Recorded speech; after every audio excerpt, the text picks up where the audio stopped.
ironmanhead.com. Today is August 15th, 2010, and welcome to the daily video diary, almost daily video diary as we lead up to Ironman Louisville 2010. Today, as of right now, 2 weeks left, 14 days left until Ironman Louisville 2010, which takes place on August 29th, 2010 in Louisville, Kentucky. I'm very, very excited for the race. I missed videos the past couple days because it was, well, yesterday I had a friend to go hang out with some friends. A friend is getting married, so we were kind of doing the bachelor party, but low-key, very bachelor, very well-behaved party thing. Anyway, but then also on Friday, that was pretty uneventful. But I will talk about yesterday's workouts and kind of how I'm feeling and a little bit of gear that I'm thinking about for this year. So the first thing is yesterday, Saturday morning, I had a ride, a 3-hour ride, and it was kind of one of those ride in the zone where you feel. And I decided to do the 3-hour ride going from my house up to Nyack, New York. And it was good. It was good. It felt good going out. I did not do anything hard. I didn't push it as much as I normally do in the past just because I'm on taper. The couple hills that I did climb in the beginning, I guess my legs weren't quite warmed up, but on the way back in to New York after I kind of made the turnaround, I really hit some hills very hard and actually climbed them quite well. I was pretty impressed, and my heart rate stayed in a nice, comfortable zone. So yeah, that felt good. It's really cool though, I have to say. There's a friend of mine who I met up with, kind of not on purpose. We just passed as I was leaving Nyack and he was just getting in, so I just turned around and hung out with him for a few minutes and we rode back.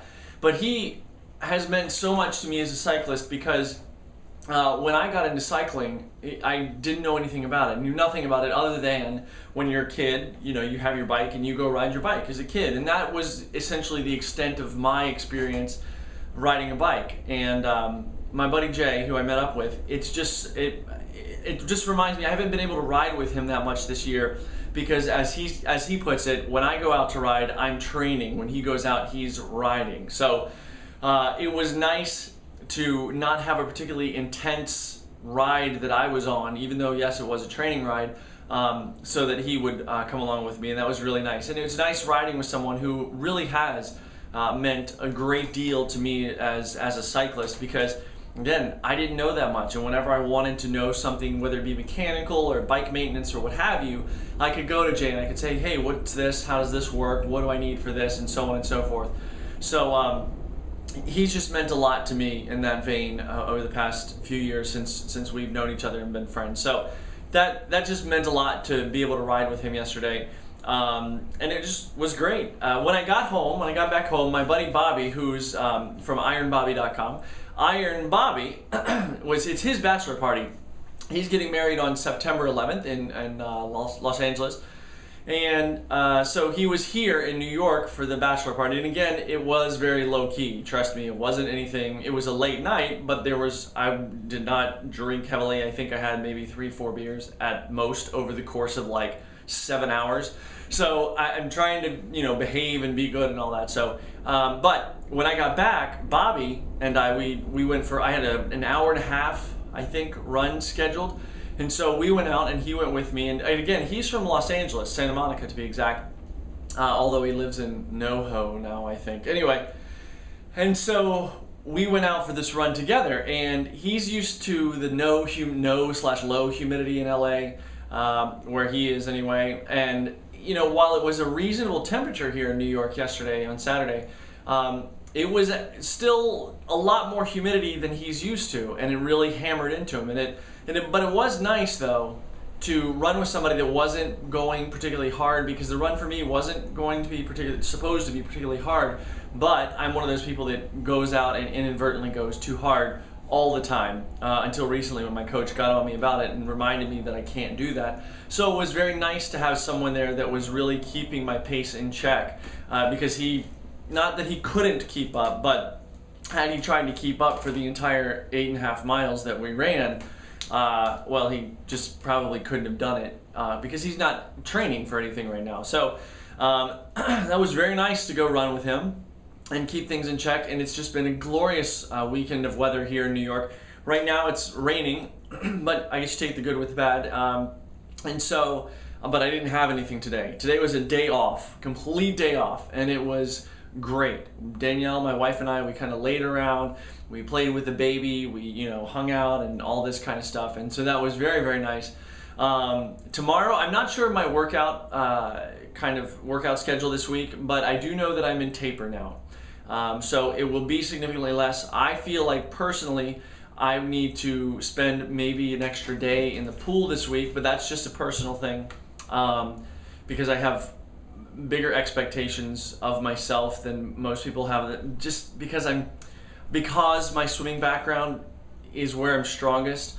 I just have a lot of expectations about that. So I feel like I may take an extra day in the pool this week, but just to do long, slow stuff and really stretch it out and get ready for the whole mental challenge of doing 2.4 miles in the water. So a couple things I'm thinking about for the race that's, again, 2 weeks away from right now. The first thing is the helmet situation.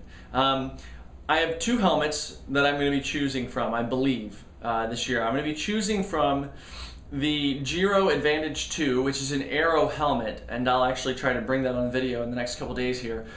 It's Giro Advantage 2, it's an aero helmet, so it's one of those long ones that looks like a teardrop shape almost.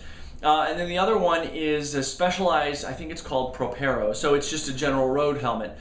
So a lot of what I wear is going to depend on the weather that is in Louisville. Now, Louisville last year apparently was inordinately and cool for the race.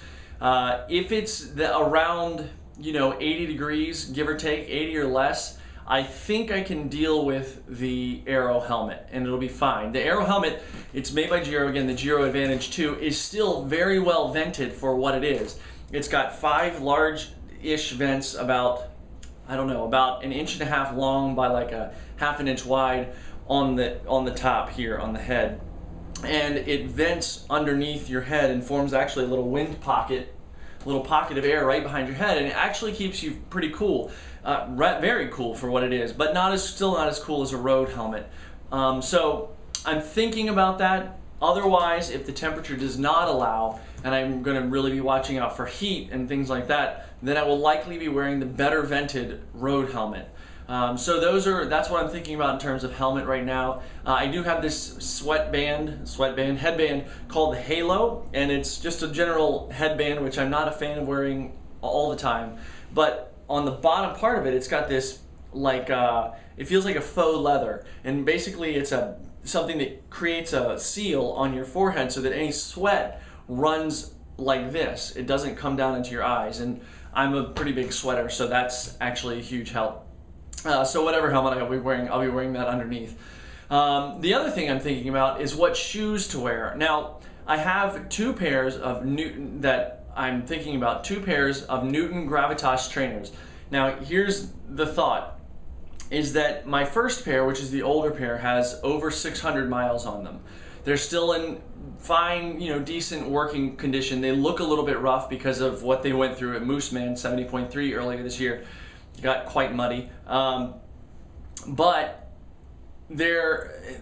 so the thing, let me jump ahead to the other pair. The other pair is that's a 2009 model. The 2010 model of the same shoe has a little more in the stretch panels, which are just up, if this is the toe of your foot, the panels that are here and here, there's a little more stretch. So the shoe tends to fit, for me, it feels a little bit wider. So I either need to get more used to it and tighten down the laces a little bit, or because I don't want my foot to be sliding forward in the shoe so much, I tried tightening up the laces and it ended up working fine.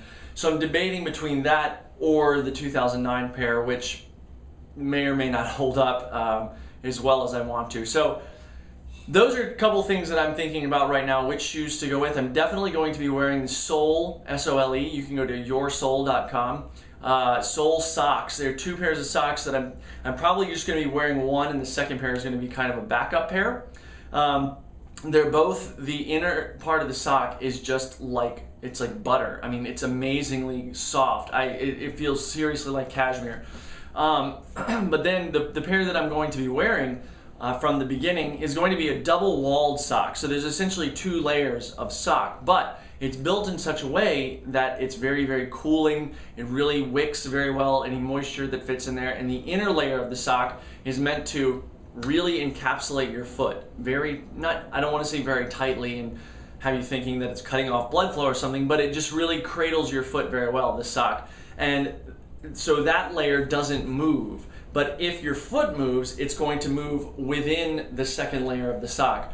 So it really isolates your foot, really prevents hot spots and blisters and so on and so forth. So I think those are going to be the socks. I know that those are going to be the socks that I'm wearing from the get-go. If I need to rotate to another pair of socks, then I certainly will. Those will be my special needs bag and also in transition number 2, just in case if it's raining, for instance, and my first pair of socks get soaked. So I'm so excited for the race. 2 weeks away. Every time I say that, my heart goes a little bit faster. So that's exciting. If you're watching this right now and it's Monday or Sunday when you watch this, please tune in Monday, all Monday nights at 8 p.m. Eastern Standard Time. You can go to ironbrandon.com/live and you can watch the live broadcast of the podcast. Or if you just like to check out ironbrandon.com, please click on over there. If you want to get in contact with me, whether via a comment on the YouTube channel, you can comment here. You can comment on the website by clicking the contact me link up at the top of the page, or you can just email me directly by emailing info@ironbrandon.com. One of the best ways to keep in touch with me, and I would love to hear from you, is by following me on Twitter, and you can go to twitter.com/ironbrandon. So please follow me on Twitter. Let me know what's up. Say hey, say how you doing, say I'm going to be in Louisville or what have you. And that's about it. Thank you guys so much for all your support as we wind up to the race. I'm very excited and very thankful for all the comments that are coming in on Twitter and YouTube and Facebook and all this kind of thing. So thank you so much.